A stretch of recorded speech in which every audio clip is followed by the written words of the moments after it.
अस्सलामुअलैकुम। शुरू करते हैं अल्लाह के बाबरकत नाम से जो नहायत ही मेहरबान और रहम करने वाला है।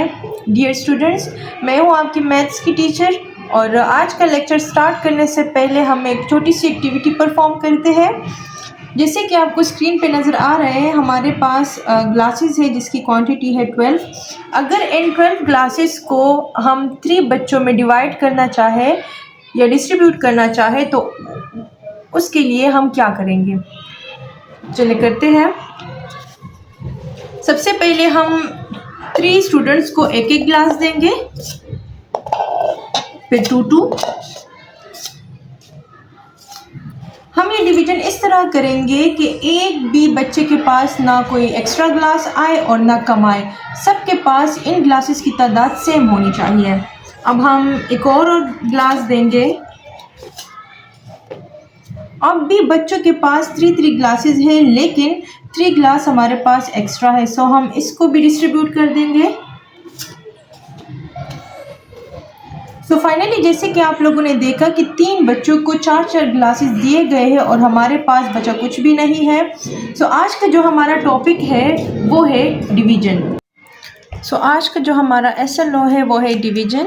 Division is the process of sharing A number into equal parts और मेकिंग इक्वल ग्रुप। जिस तरह अभी एक्टिविटी हमने परफॉर्म की उसमें भी हमने देखा कि किस तरह एक प्रोसेस के थ्रू हम किसी भी क्वांटिटी को, किसी भी चीज़ को इक्वल ग्रुप्स में डिवाइड कर सकते हैं। तो उसके लिए हम क्या यूज़ करते हैं, डिवीजन। डिवीजन के पार्ट्स अगर हम देखें तो इसमें आता है डिवाइडेंड, डिवाइज़र, रिमाइंडर और क्वोशंट। डिवाइडेंड वो नंबर होता है या वो टोटल क्वांटिटी होती है जिसको आप लोगों ने डिवाइड करनी होती है। डिवाइज़र वो नंबर होता है या वो ग्रुप होते हैं कि जिसमें आप लोगों ने इस डिवाइडेंड को डिवाइड करना होता है।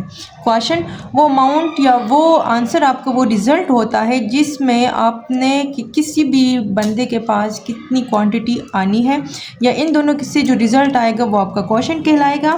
और अगर डिवाइड करने के बाद अगर कोई क्वांटिटी जो है वो इक्वल उसमें डिवाइड नहीं हो जाती, क्वांटिटी नंबर्स में डिवाइड नहीं हो जाती, तो उसके बाद जो रह जाता है उसको हम कहते हैं रिमाइंडर। यहाँ पे हमने मेंशन किया है कि किस तरह और कौन सी क्वांटिटी को आप लोगों ने कहाँ लिखना है। डिवाइडेंड इधर लिखा जाएगा, डिवाइज़र इधर लिखा जाएगा, क्वोशंट या जो रिज़ल्ट आपका आएगा वो इधर होगा, और जो लेफ़्ट ओवर होगा, जो रिज़ल्ट होगा वो यहाँ पे हम लोग लिखेंगे। अच्छा, अब अगर 20 एप्पल्स को हम 4 स्टूडेंट में डिवाइड करते हैं तो हमने उसको ऐसे लिखना है। अब यहाँ पे आपने मुझे ये बताना है कि ये 4 यहाँ पे क्या शो करता है, 5 क्या शो करता है, 20 क्या शो करता है, और यहाँ पे जो मैंने क्रॉस लगाया है मतलब कि यहाँ पे कुछ भी नहीं है, तो ये वाली क्वांटिटी या ये वाला जो प्लेस है ये किसको शो करेगा। सो डिवीजन क्या है, ये बहुत हेल्पफुल प्रोसेस है जो कि हमें हेल्प करती है चीज़ों को इक्वली शेयर करने में, कि ना किसी के पास ज़्यादा आए और ना किसी के पास कम। नेक्स्ट हम देखेंगे रिलेशन डिवीजन और मल्टीप्लिकेशन के बीच में। सो डिवीजन और मल्टीप्लिकेशन के बीच में जो रिलेशन है वो बिल्कुल इन्वर्स है। देखें, 3 × 4 = 12, मतलब ये कि 3 को मैं कितने टाइम ऐड करूँ कि रिज़ल्ट में मुझे क्या मिले, 12 मिले।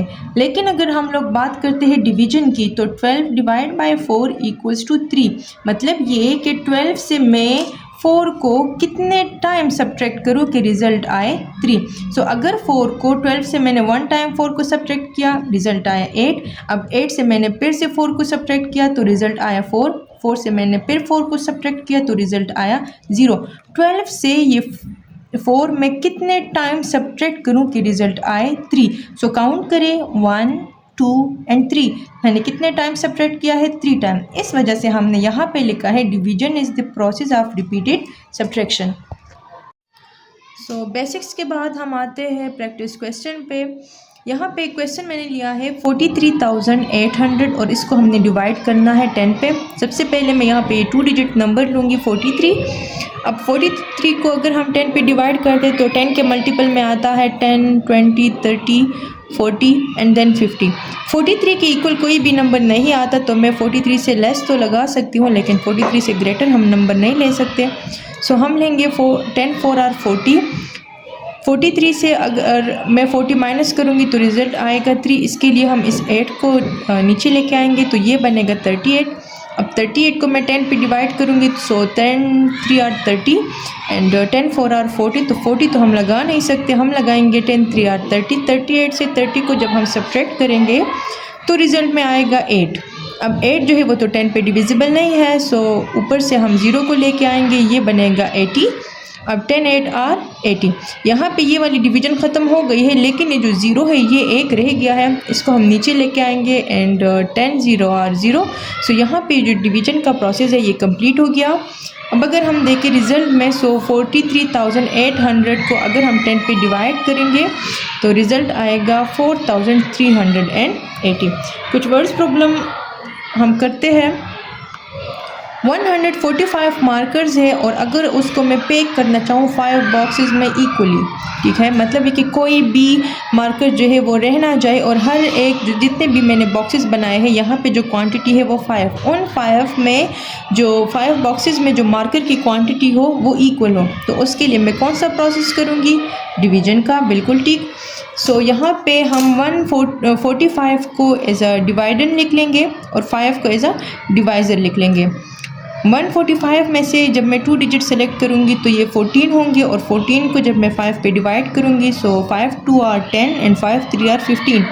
जिस तरह हमने इस क्वेश्चन में डिस्कस किया है कि ग्रेटर नंबर हम नहीं लगा सकते, सो यहाँ पे भी हमने लेस नंबर को ही सेलेक्ट करना है। 10 5 2 आर 10, 14 से 10 को माइनस करें, सो रिज़ल्ट में आएगा 4, ऊपर से 5 आ जाएगा क्योंकि 4 जो है वो 5 पे डिवाइड नहीं हो सकता और यहाँ पे नंबर की है हमारे पास, इस वजह से 45 को अगर हम 5 पे देखें तो ये डिविजिबल है, 5 9 आर 45, तो रिज़ल्ट में 0 आया, सॉरी रिमाइंडर में 0 आया। मतलब ये कि टोटल जो मार्कर थे उनकी क्वांटिटी कितनी थी? 145। बॉक्सेस कितने थे? 5। सो हर एक बॉक्स में जो मार्कर की क्वांटिटी होंगी वो कितनी होगी? 29।